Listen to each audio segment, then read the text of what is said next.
In the 1992 Rio Declaration, the United Nations and its member states said that they had a common responsibility to share in the protection of the environment and its common resources.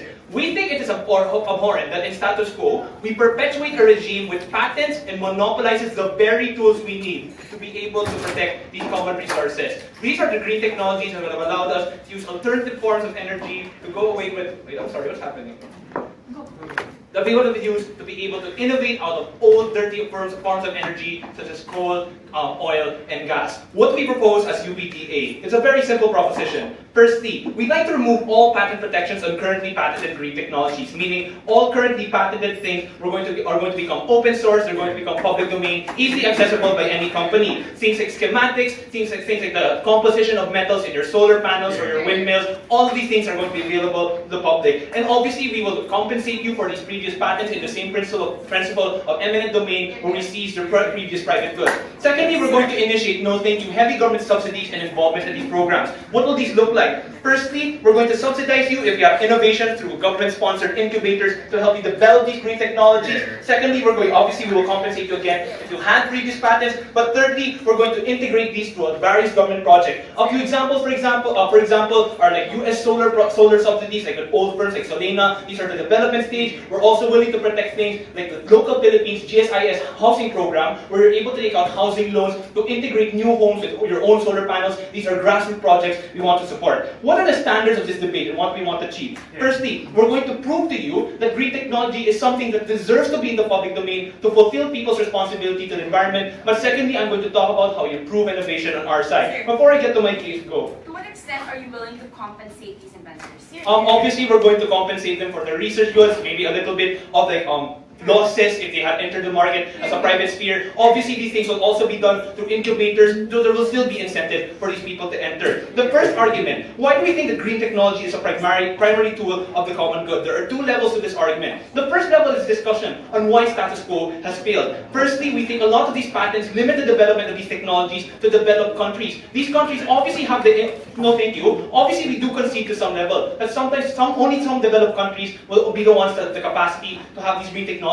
But we think these patents also add exorbitant barriers to entry for developing nations and their firms to be able to take these green technologies, to be able to develop them with much cheaper compositions of their metals and their products. Clearly, in the places where we need them the most, these green technologies are unable to be developed by local firms, unable to be accessed by grassroots firms. And the only reason that happens is because patents and developed nations with very strict patent regimes are the ones blocking off more necessary developing nations from accessing them at lower cost. The second thing is, even within countries, we think these are crowded out, but the development is crowded out by traditional energy. This is where we make the comparative as early as possible. We do accept that there are a lot of traditional energy companies like Shell or Standard Oil, which do foray into the development of alternative energy. But oftentimes, that integration of alternative and green tech is oftentimes half-hearted. They only integrate it into old products, which are oftentimes used for their own greedy needs. Meaning, we're talking about things like fuel-efficient cars, which obviously still have a heavy reliance on oil fields that are still controlled by them. And because of the access of patents, you're unable to get small, medium enterprises or Elon Musk feelers to be able to develop their own alternative energies and integrate them into much more efficient technologies. So clearly, status quo is a regime which only perpetuates the protection of the rich and developed countries who have done nothing to be able to protect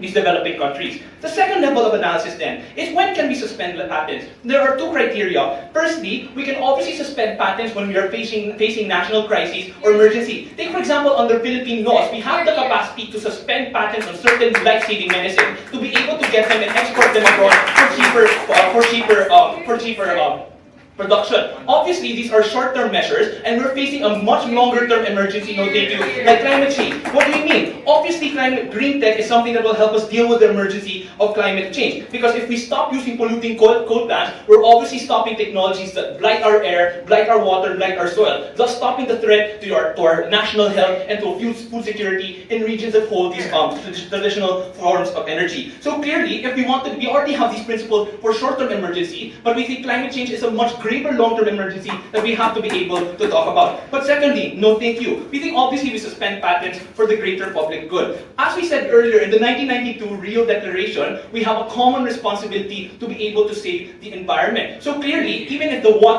we're only using the green tech in the Philippines, lessening our emissions in the Philippines, lessening the infection of soil in the Philippines is something that will contribute to the health of other countries in the region, to the food security of other countries in the region. And we can only ever achieve that if we're able to suspend patents and make it easy for the entire region to be able to access these technologies and to be able to help them. I forgot the second part of the differentiated of the responsibility in the Real Declaration. We also said that in the Real Declaration, we have a differentiated responsibility as countries. In that principle, it acknowledges that developed countries, because of their earlier industrialization, had committed a greater harm to the environment, and thus must be more ready to be able to compensate it more greatly. We think in line with that international principle, developed nations should be ready to sacrifice their patent laws to be able to help developing countries which they screwed over with their early industrialization. What's the conclusion of this argument? It's very simple. Obviously, because of our common commitments to the environment, we cannot limit this green technology. We have to remove patents.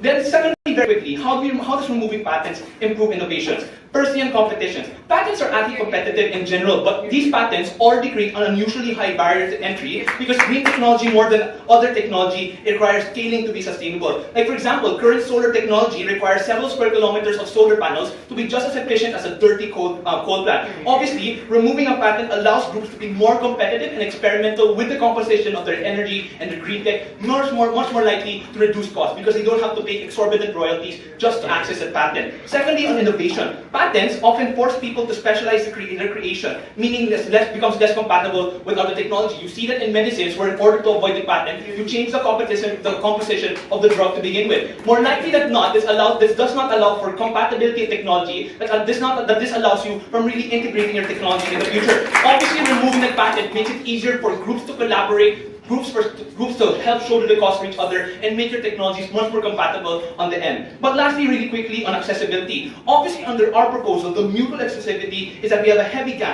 government hand that empowers small and medium enterprises or feeding Elon Musk to be able to experiment with the technology and develop. Or we can integrate it directly into non-profitable areas like grassroots communities, like we can put solar panels in their houses. Compare that in a world where patents can only be afforded by traditional oil companies who can afford these royalties, who will only integrate these technologies in profitable areas, not the areas we need them. Ladies and gentlemen, UPD Demand stands for a better world where we share the environment. We hope you side with us too.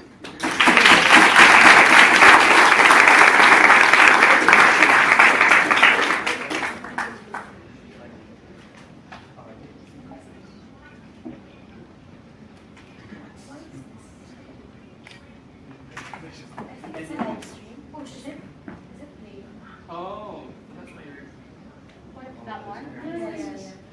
I think we can close that one. Sorry.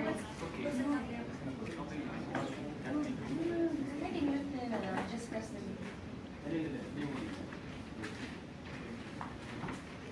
Okay. All right. I thank the Prime Minister for his speech, to present the clash of opposition, leader of the opposition. Here.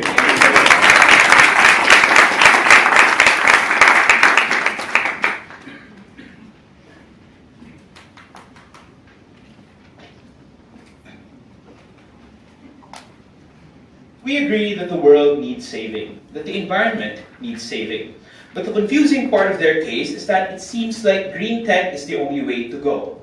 We don't think that environment and climate change is as one-sided as only promoting green tech as the way to save our environment. We think there are many ways that we have agreed on. Cap and trade emissions, means by which we discourage countries from producing and pumping out too much carbon into the air. What we don't understand from their side of the house is, given the preponderance of many alternatives to save the environment, firstly, why are we morally obliged to forego the rights of workers or the rights of people who've innovated for these green technologies in order for this particular option? But secondly, they didn't acknowledge the reality that removing this protection, even if you give them a couple of dollars as a way of financial compensation, removes the fundamental incentive for people to innovate and strangles production of green tech when their very existence is the value in this debate. We don't think that their benefits supersede the rights of patent holders. The principle then is simply, green tech isn't the entirety and the be-all and the end-all of environmental agenda. They need to prove why the absence of their policy creates and propagates a gaping hole in saving the environment. What is our counterplot two simple prompts. Firstly, we support the existence of temporary patents for all these innovations. We think the length of such patents will be determined by the state, and after which they will have to be publicized at some point. Corporations cannot indefinitely renew these patents and hold them forever. Secondly, we are willing to subsidize corporations for buying such technologies when they are too expensive as a result of the patent. If they have the money to subsidize people who make these technologies instead of the patent, then we presume we also would have the money to subsidize corporations who can buy patents no matter how expensive or inaccessible they are, according to Ventura. So therefore, we distill the principle of the debate. Beyond the discussion of money or financial compensation, do these patent holders have a right to claim that this technology is theirs solely, even at least for a limited amount of time? We have two arguments to prove that. Firstly, a revisitation of the principle of patents and why it is important to uphold. Secondly, why their policy will lock developing countries into making a choice between developing and saving the environment. Before that, a few points of rebuttal. They told us, no thank you, that strict patent regimes tend to block progress of green technology, which is odd because we've seen a preponderance of green technology today. We've seen a lot of sulfur scrubbers. We've seen Tesla Motors release environmentally friendly engines, environmentally friendly cars, meaning that there is a natural incentive for the capitalist system to push these innovations into the market. Why? Because over time, ladies and gentlemen, the use of green technology will make overall production cheaper. Meaning, if everyone is profit motivated, they wouldn't find a reason to keep it to themselves because they can only earn so much from strangling the price, given that there are other alternatives for factories around the world, especially developing countries, to simply just not purchase their product and go on destroying the environment. Secondly, they told us that they are willing to suspend patents, and their parallel to that is how you suspend patents for life-saving medicines in those specific instances.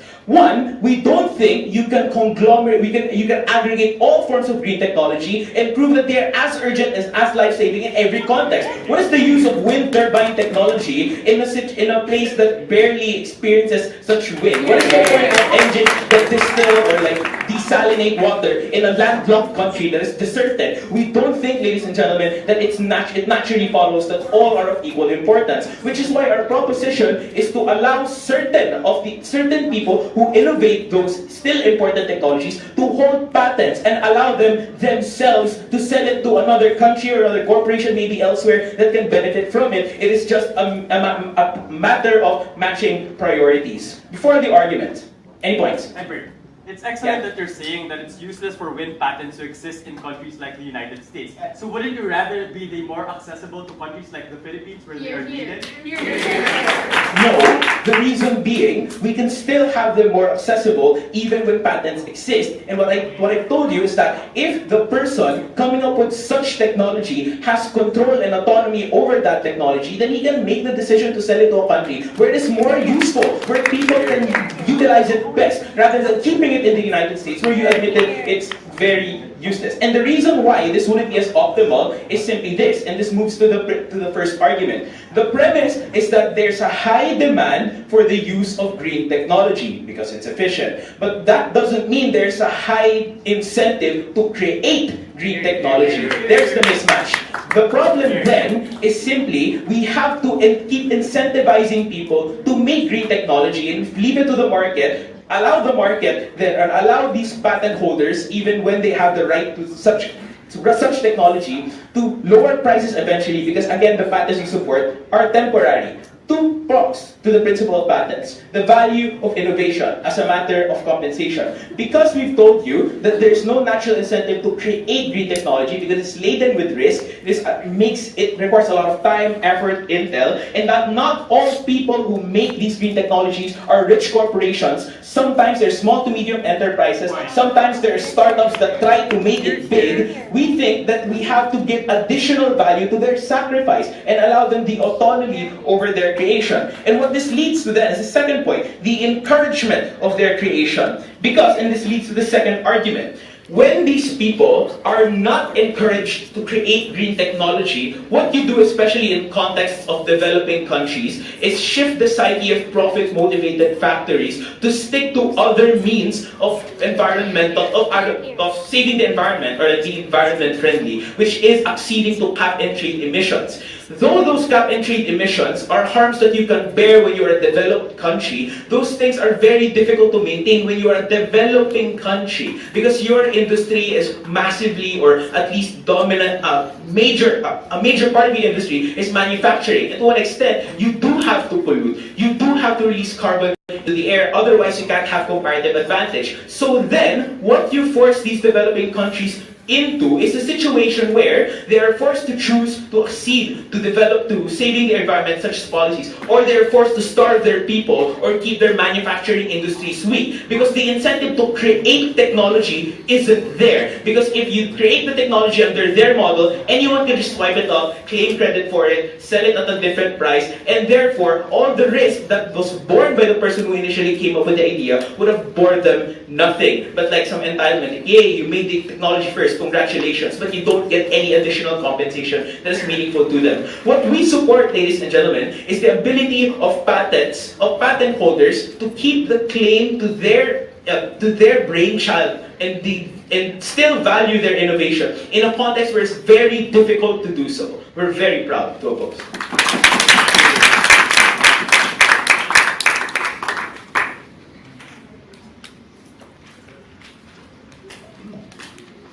I thank the Leader of the Opposition for his speech, and I'll call on the Deputy Prime Minister to extend the case of government.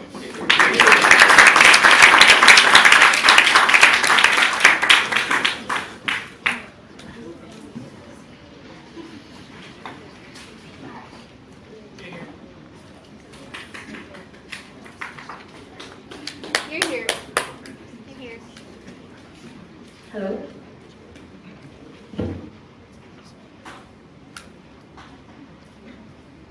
There are a lot of alternatives, Ed said, and we think that it's true.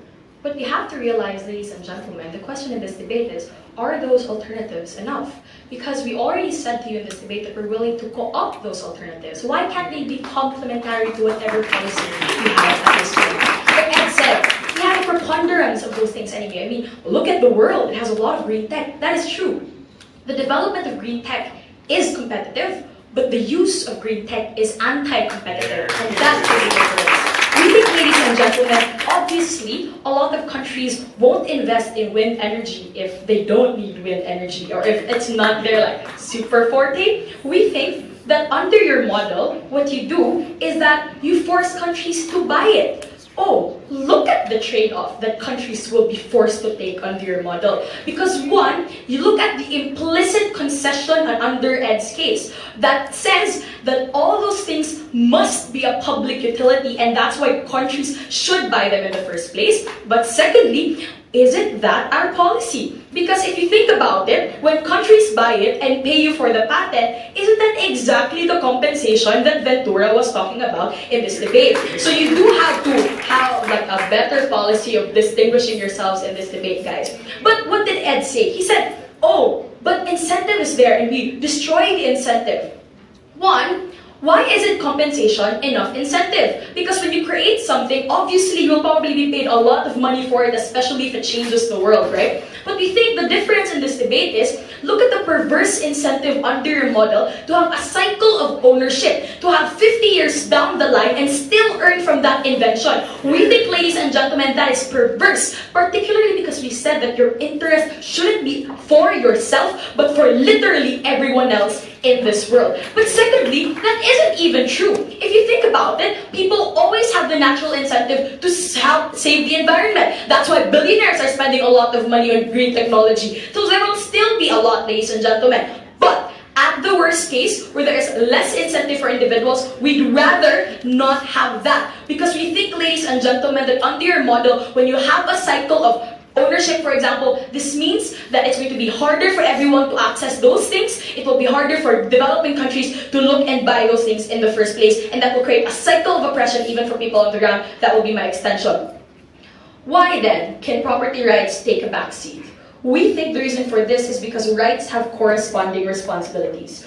Can we remove the profit-making person, and is that okay? We give others the ability to make risks because they have returns. But notice how this is going to be a debate about climate change. Climate change is inevitable, and currently, at least for the 100 years that will come, it is irreversible. And that means, ladies and gentlemen, there are effects that aren't felt by a country, but are felt as a humanity. Islands are submerging. Nueva Ecija just reached 51 Celsius. And even all of you guys sweat during the rounds in Palma Hall. We think that even at the best case of their model, we'd rather remove the rights of these individuals. Why? Because the upholding of those rights hurt even those who own those rights in the first place. And this is why we think that in the long term, it will hurt them. Because I'm sorry, climate change does not discriminate on whether or not you patented that green technology, but it hurts everyone as long as you're a human being. What does the world look like on opposition? We think this will be a profit-driven innovation where transition to green tech is harder because one, barrier to developing it is hard, which means, oops, I'm sorry, you can't do that because that would be illegal. But secondly, when these products are readily available to the market, it's significantly more expensive to buy them because of royalties. This means that the access isn't maximized. Most of the time, only the rich can have solar panels in their house, or even the little lamps at 1 million lights Philippines that are distributing are at significantly low number. Even if, for example, ladies and gentlemen, we are developing, and this is the best case of all, this is not the kind of pace that we want to be okay with. This is why I'll go to the extension, but before that, Cap. Ma'am, if that is the case, then why are you not disallowing the people who do have that profit incentive, who will be able to infuse their research into it, the rights to be able to be protected for their invention? The reason for that, Kat, is because of the trade-off that literally everyone else will suffer. You have to start prioritizing. And I'm sorry, you can't just say that there are people who will be hurt, because the comparative of that debate is, for the protection of that one individual, literally the rest of humankind will die and will probably submerge in some island. We think then, I want to go into the argument. What is the opportunity cost of a patent, specifically with the consideration of time? We think, ladies and gentlemen, patents usually last 50 years. Sometimes they go longer. What does this mean? This means that the way of life is structured around the current technology that they have. It entrenches through time. The perfect example of this would be the Philippines, where Petron and Shell, for example, have so much lobbying power, and that's why it's hard, for example, for a lot of biofuels and little startup individuals who aren't in it for the profit, by the way, to just go in and jump, ladies and gentlemen. What does this mean? This means that there's enough land to push back whatever resource that even developing countries, and this is the direct response to Ed's case, won't necessarily have. There are structures, ladies and gentlemen, and we entrench them further. By the time they are ready, it will be so hard to go against these structures because the lobbying force of these people are already too hard. The perfect example of this is the coal industry in the United States. The perfect example of the United States is that it is the country with the most innovations in green technology. But if you look at it, it's the country also that is not quite as progressive, particularly because of the lobbying groups against it. Those are the things that you will continuously entrench, ladies and gentlemen. We think this is the opportune time for developing countries to have an economic liberation. Notice how developing countries are like uprooting themselves out of poverty. We think this is better for them because of the argument of economies of scale. What does this mean? If you can purchase things and buy them at lower prices, it's easy for you to develop and entrench them more on your societies. That also means that in the long run, you can have more sustainable development, ladies and gentlemen. The question in this debate is, how do we move forward? Because we say, ladies and gentlemen, that we should always have the rhetoric that no one should get left behind. Nor should they have the rhetoric that they are doing so. This lessens the opt-out of even developing countries. Because notice how current competition is most alive in developed countries, ladies and gentlemen. We perceive them as expensive, and that's the reason why developing countries don't buy them. We remove that change, we remove that perception, and we allow people to hop on board. Thank you.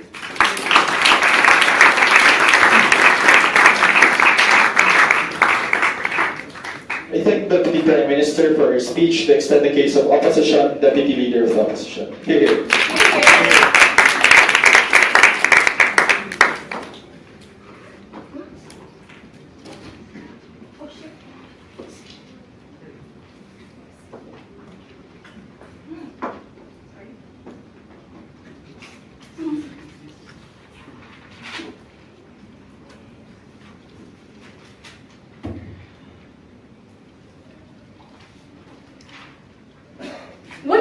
patent? A patent is a set of exclusive rights granted by a state to an inventor for a limited period of time in exchange for public disclosure of an invention. Let's deconstruct that. Number one, exclusive rights. Because it recognizes that the inventor does not just spend capital and money, but time, effort, creativity, opportunity costs that need to be compensated in order for them to be able to recoup their losses. Which is why their policy of simply giving them a lump sum is not going to be enough. That is why it is necessary to have a limited time of production and be able to manufacture it. Because it's necessary for them to get continuous returns, to be able to recoup their losses as well.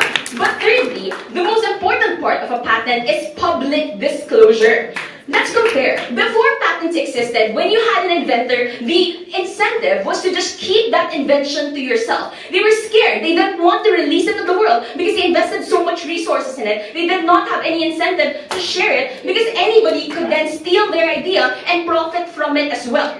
What the state did was create the protection for that patent that allowed the inventor to release their invention to the world. So for example, Mike Agantilio, for example, produces like a hybrid car. And he will say, I produced a hybrid car. Now, that information is out there in the world. There are two manifestations of this, why it is a benefit. It is that other people in society will then know that there's a hybrid car that exists. They will not have to waste time trying to reinvent the wheel and trying to try and make the same invention over and over again. But secondly, the people will also be able to improve upon this as well. What's important here is that the limited time allows for this to be able, allows for a balance, right? It allows for these people to have it for a certain period of time. But after that time period expires, they will then be able to release it to society and get all of the benefits that they have on their side as well. So while we recognize that the environmental agenda as an aggregate is something that is a public good,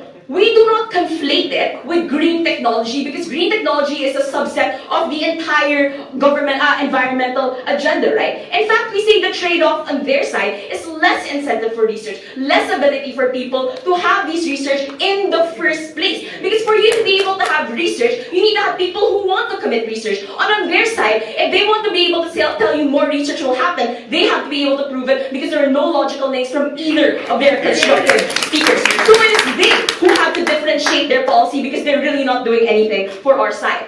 What am I going to talk to you about today? I'm going to talk about who really gets harmed and nuance into the problem of green technology. What we really need right now is an infusion of new things. And it's a problem of time and variety that can only be solved if you're able to protect the people who are able to have the guts to be able to take on that research in the first place. That's about them, right? What did we hear from Leslie? She said that owning the problem with this is that the people who own the rights, owning it in itself, harms the people who own the rights as well. Why is this a failure of logic? Number one, she says that people are already naturally incentivized to release the patents in the first place, right? So we say that that assumes that there are a lot of people who are like benevolent and want to release these patents in the first place. But that means that the people who want to avail of patents on their logic are in the minority. But then she says that the overwhelming need to be able to impede on inventor rights is because if they do not release the patents of this world, then the entire world will fall. It will contribute to the entire problem of global warming. The very reason why one inventor or minority of inventors did not release their green technology immediately contributes and directly contributes to the entire problem of global warming. That's a failure of logic because that does not prove their standards for being able to impede upon the rights of inventors who need these people and need that kind of compensation. Secondly, they told us that their standards for suspending patents. And they only told us one line, right? The vague idea of the greater public good. And they paralleled it to life-saving medicine. But let's really deconstruct this. In what instances was this allowed in the Doha Declaration? It was only allowed in developing countries. It was also only allowed for public non-commercial use. And that is also a problem because that decreased the incentive for people to be able to enter the market in the first place and produce those kinds of medicines for the generification of drugs. And we say that even that example isn't analogous because it's not a removal of all patents, all technology. It's just a limited idea. On their side, what they're doing is a blanket ban on absolutely everyone who produces patent technology in the first place. But furthermore, we told you you that medicines cause a direct success or direct benefit. But when you talk about green technology, we see that there are different green technologies that need to exist at all forms. And that variety is what you encourage on our side. But lastly, they have a confusion about actors, right? Because they keep talking about this, how the state will invest. But we see the state already has a natural incentive to invest. And that's something we secure on our side as well. But that's because they have the funds, taxpayers' funds, to be able to protect it. Who do they really harm? They harm the smaller inventors who do not get compensated for these inventions. They harm the workers who are on their research teams and do not get their salaries or are not going to be able to be compensated because they poured all their time and resources into trying to produce something good for the world. This is absolutely unconscionable. We are never going to stand for it on our side. So who really gets harmed, right? We nuance into the problem of green technology, where it's necessary for an infusion of research, we agree. But we question, in order for the infusion of research to happen, this research needs to exist in the very first place. So we agree with Leslie when she spent That is the best case with it developing within a country. You have yet to engage the debate where we have to transfer those technologies from developed countries to developing countries. The problem is that a strict patent would prevent the transfer. Guys, you also want the state to be able to buy these technologies from people, right? That means the state needs to have resources to be able to buy it. So on your side, even developing countries are also at a problem scale. But secondly, we think that when you talk about developing countries and poor people, they also have budgets. They can also get development aid from the United Nations. They can also have all of these things on their side. There's no reason for us to impede upon the rights of an inventor who needs to be compensated. They haven't proven that overwhelming need. So, we agree with the 3 minutes of Leslie's speech when she told us that climate change is on its way and this is a problem. And that's why we need to deal with the grapple with the problems of time and the necessity of variety. And that's why it's important to have patents in the first place. Because if not, there's no incentive for these people to even release these things into the world when we need these solutions right now, right here. There's no need to reinvent the wheel on our side. There's no need to continue to start from square one when you have other people there already. What they're going to tell you is, once you remove the patents, all of these things will immediately be free. But we say on our side, that's not going to happen because you won't have anything to begin with in the first place. We need fresh ideas, we need new ideas, but most of all, we need to protect the people who are really harmed. Thank you.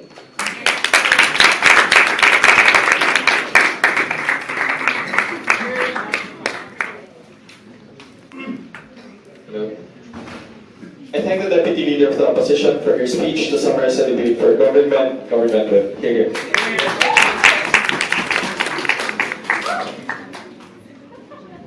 Test.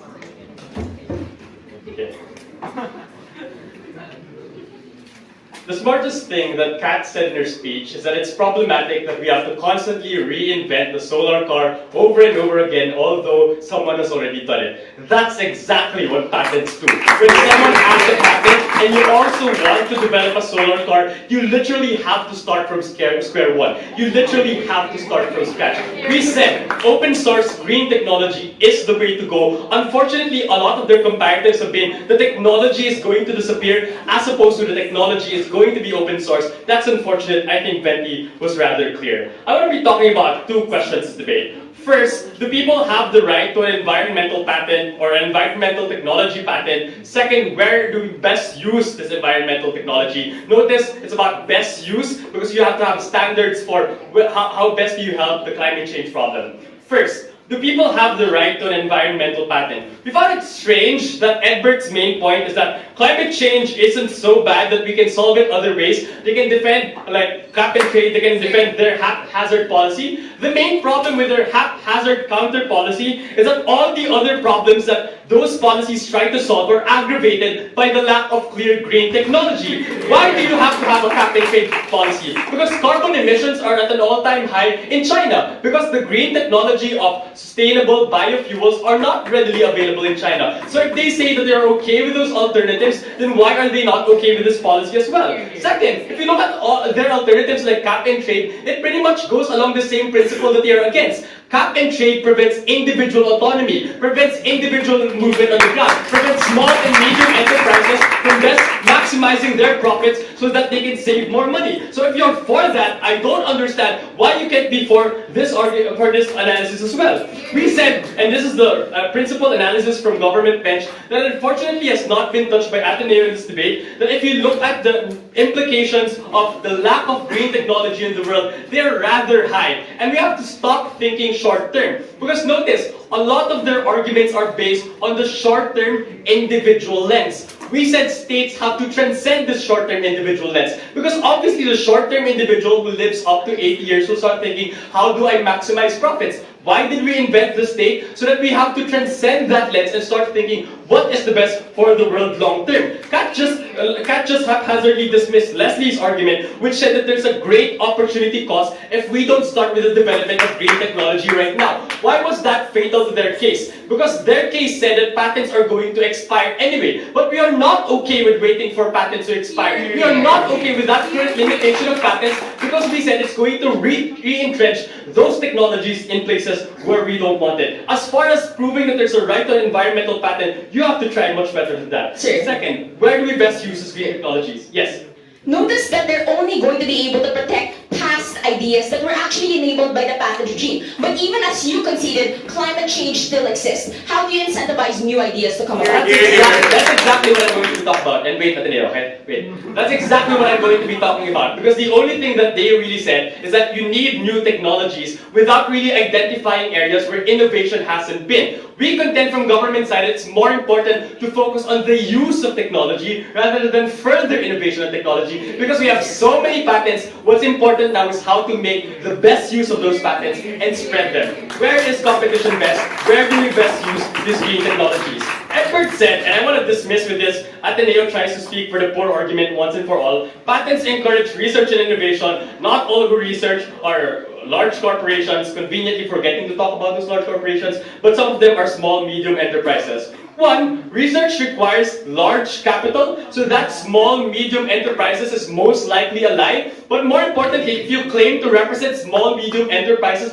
what is best for small, medium enterprises? If they have to start from square one, like Kat said, and develop a new solar panel from scratch because the current solar panel is patented, or what about if small and medium enterprises focuses on distribution, using the technology that has already been invented by smarter and richer people in the West? Isn't it better if we focus on distribution? So insofar as small and medium enterprises, they had no comparative as to why it is best under their side. But this is the analysis from Government Bench that has to be responded to, and this is where I would agree, innovation is going to be less. Some person is probably not going to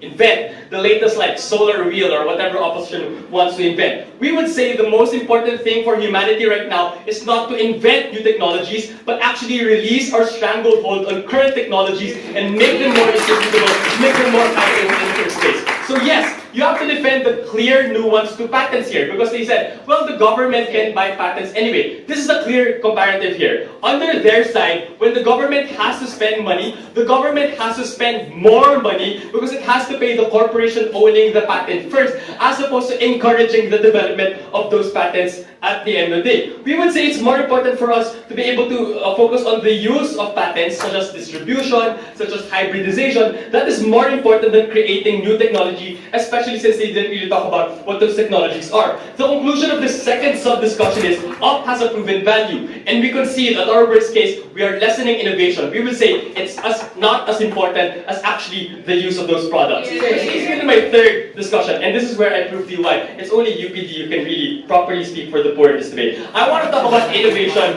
and accessibility. One, with regard to accessibility, opposition has yet to properly respond to the large capital costs, the large barrier to entry for developing countries, for smaller and medium enterprises in the patent regime. The Philippines cannot have cheap solar panels because the best cheap solar panels are protected by patents that are enforced by the United States, that are strictly enforced by the United States. We said, insofar as accessibility and protecting the developing countries is concerned, that is best under our side. But we are not leaving behind innovation, and this is where they have to pay close attention to Wendy's analysis. We are okay with innovation, but the hybridization of innovation. What happens right now is that companies specialized. Insofar as solar panels are concerned, for instance, one company focuses on improving the wattage per square meter of a solar panel. Another company focuses on the durability of a solar panel. Imagine if all these technologies are open source and someone can create literally the Uber solar panel, which is probably going to solve all of the world's problems. It's not a perfect policy. We are not saying this is the only thing the government should do, but we're pretty happy doing this. Thanks.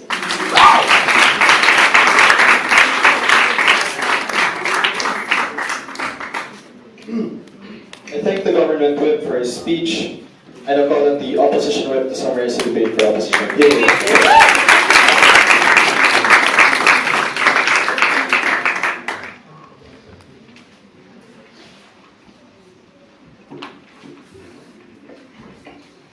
The fundamental problem of the affirmative bench is that while they argue the benefits of green technology and the harms of patent protection, they lack a nuance to an integral term in the motion: all green technology. Because they homogenize the significance of each invention as if they all play equal roles in the greater public good of environmental protection. They homogenize all inventors as if they have similar incentives and thus will be equally impacted by their blanket policy. This is not true. Each green technology can contribute to the fight, but they do not all play the same role. Which is why it is simply unfair for you to reject the rights of each and every single inventor on the vague notion that they are doing the same type of common good to society. We think that's simply unfair. That's why, for example, while we remove some patent protections on medicines, we don't remove it to all medicines at all times. Because we recognize that we have to value the innovation and creativity of these inventors to begin with. I have 3 issues to address this debate. Firstly, to what extent do we have an obligation to the environment? Secondly, does this obligation override the benefits patent protections provide? And thirdly, where can we best get a green and environmentally friendly community? Firstly, to what extent do we have an obligation to the environment? Because the whole premise of the entire bench is that we have an overriding obligation to save the environment. 2 levels of response. Firstly, while we have an obligation to protect the environment, it is not an overriding obligation over other interests and rights. In fact, they even gave examples wherein each country does not necessarily need to have the same policies in terms of environmental protection like carbon tax, because they also have economic interests at hand, which are also valid and legitimate. The fact that we allow each country to have their own terms and conditions for what is a legitimate interest, whether it be economic, whether it be environmental, means that it is not an overriding obligation.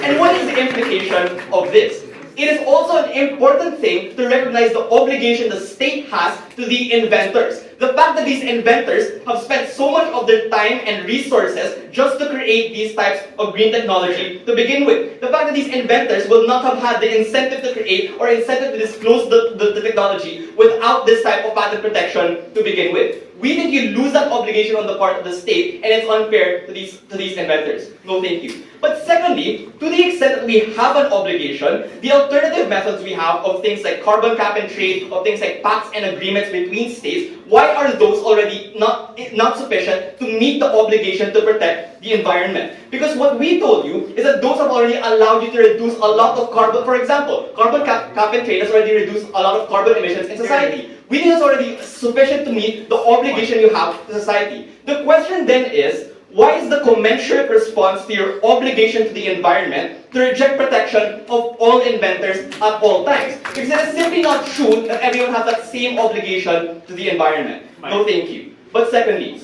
does this obligation override the benefits patent protection provides? The first question we have to ask is, how problematic is the context really? Do patents really kill the protection of the environment? And to this, they just said, our converse version was to show that it was enough. But we told you already a lot of examples. Like, for example, the natural incentive to earn a profit, which is why you share these types of green technology to begin with. The fact that there are a lot of inventors who share it for free. Like, for example, Elon Musk and Tesla. The fact that government subsidizes and offers tax breaks to allow these innovations to begin in the first place. It's not like, as what Leomar says, there is no use of these patents and there is no use of these green technology to the point that it is not benefiting society. The fact that it's already being used and benefiting society is already sufficient to meet the obligation to protect that environment. The question then was, they needed to provide an overriding standard of banning and rejecting all of the rights of these inventors to begin with. No, thank you. But even if it is difficult to really protect and access green technology because of patent protections, what we told you was, we actually allow the creation of green technology a lot more by encouraging innovation. And they can't just shoot us away by saying they still encourage innovation because they compensate these individuals. Why is that? Because on the first level, will the state really even have enough money to provide for each and every single inventor? And moreover, it's not as if it's just about the money. It's about the effort you spend. It's about the hold over the long term that allows you to recover much more than what you just spent. We think it is unfair for you to really just disclose and remove all of that innovation from society. Given that, they cannot shy away from this and say that in the future it will be better because everyone can just continue to make inventions and creations, because individuals will no longer really have that same incentive on their structure. But before we move on, Diomar. So if you're against removing patent protections on all green technology, are you okay with confiscating some of them? Doesn't that contradict your principle that individual rights are always supreme? The converse of not removing for all isn't remove for some. We're saying that you have to protect all. That's the converse of removing for all, you protect all. That's why what we're saying is, it is unfair that you're imposing a blanket obligation to each and every individual. The point is that each and every individual have their own rights that we also have to protect as a state. But lastly, where then can we best get a green and environmentally friendly community? The first thing they told us is, at least under their model, you don't have to start from scratch. At least now everyone can build off the current innovations and use it to create other things. The first level of response is, this is an argument against any creation in general. If you really think about it, all creations, whether it be for medicine, whether it be for anything like technology or transportation or things like that, are already things that provide a benefit for society, and yet we don't just remove it because we want to allow individuals to innovate and not start from scratch. The reason why we don't do it is because they will not even start to begin with. There will not be starting from scratch to begin with, precisely because there is no reason for them to start from scratch, given that they will not get the same compensation and the same benefits over the long term under their model. But lastly, on the idea of, do we really need to focus on the use of technology to avoid the opportunity cost Leslie wanted to bring up? Two levels of response. Firstly, they have to engage with the opportunity cost by not having the same level and extent of new innovations that they were going to create. Because under their model, in the long term, will you really have the same amount of innovators who want to create for society? We think it's not necessarily true. But secondly, it is not as if there is an overriding opportunity cost right now, precisely because these green technologies are already being used by society. It's already benefiting society by the fact that people can access it and people can afford it. It's not as if the state will not allow you to have green technology at all. You can still be able to use it, which is why there is still a semblance of an environmentally friendly community. The reason then is, why do you have to impose and infringe on the rights of these inventors and these innovators just so that you can get a better environmentally friendly community? For all these reasons, we oppose.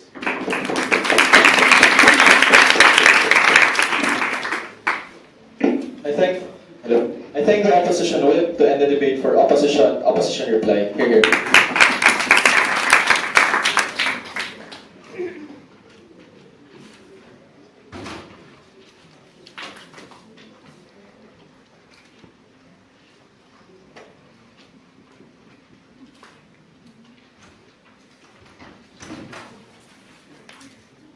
By the end of this debate, you have to realize that government side has been operating on fantastical premises and refused to engage with the realism of the world, that people are profit motivated and they are not necessarily heroes. Because that is the premise of Leslie's case, that there's natural incentive to save the environment because we're all fun-loving, tree-hugging individuals no matter who we are in society. And then the Prime Minister said, and so we need to remove patents to keep the production going, essentially forcing people who don't want to become heroes to be heroes. But at what cost, ladies and gentlemen? Because we reconcile this with opposition with the reality that people act upon this incentive only as long and insofar as they also profit from it. Because individuals have their own interests. In my speech, I've explained why there's a high demand to use green tech, but there's a low incentive to create it. Because individuals don't want to be freeloaded. They don't want to be forgotten in the annals of history and just be dismissed as some person that made the first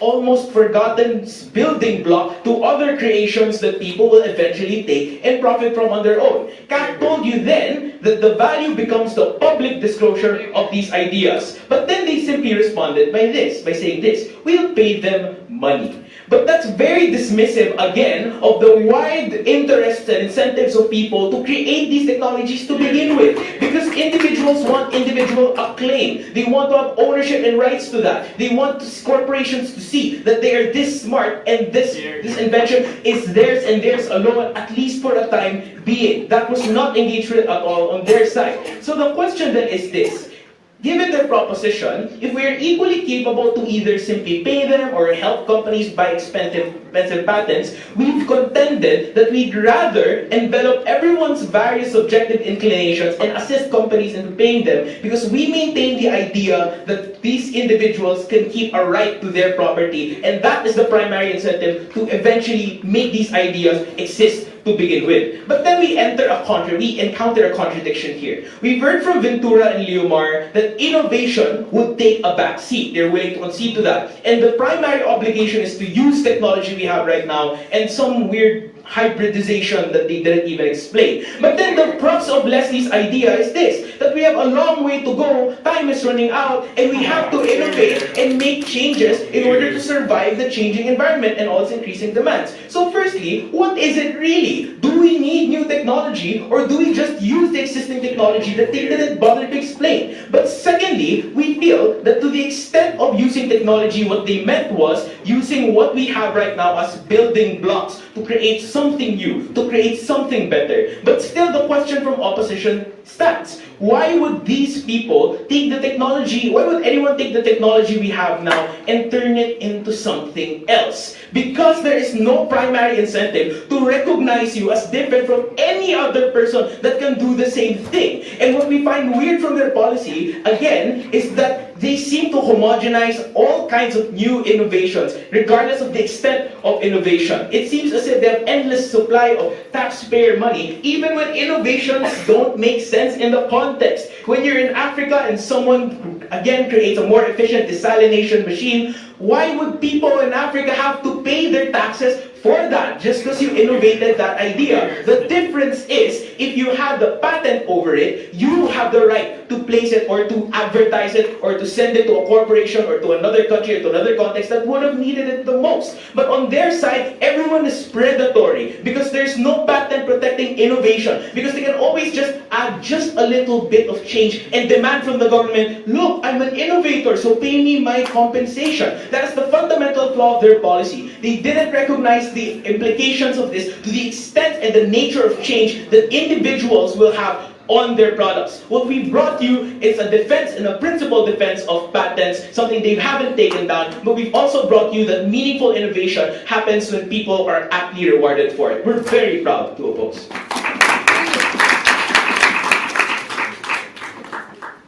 I think the reply from the opposition to close this debate, government reply. Here.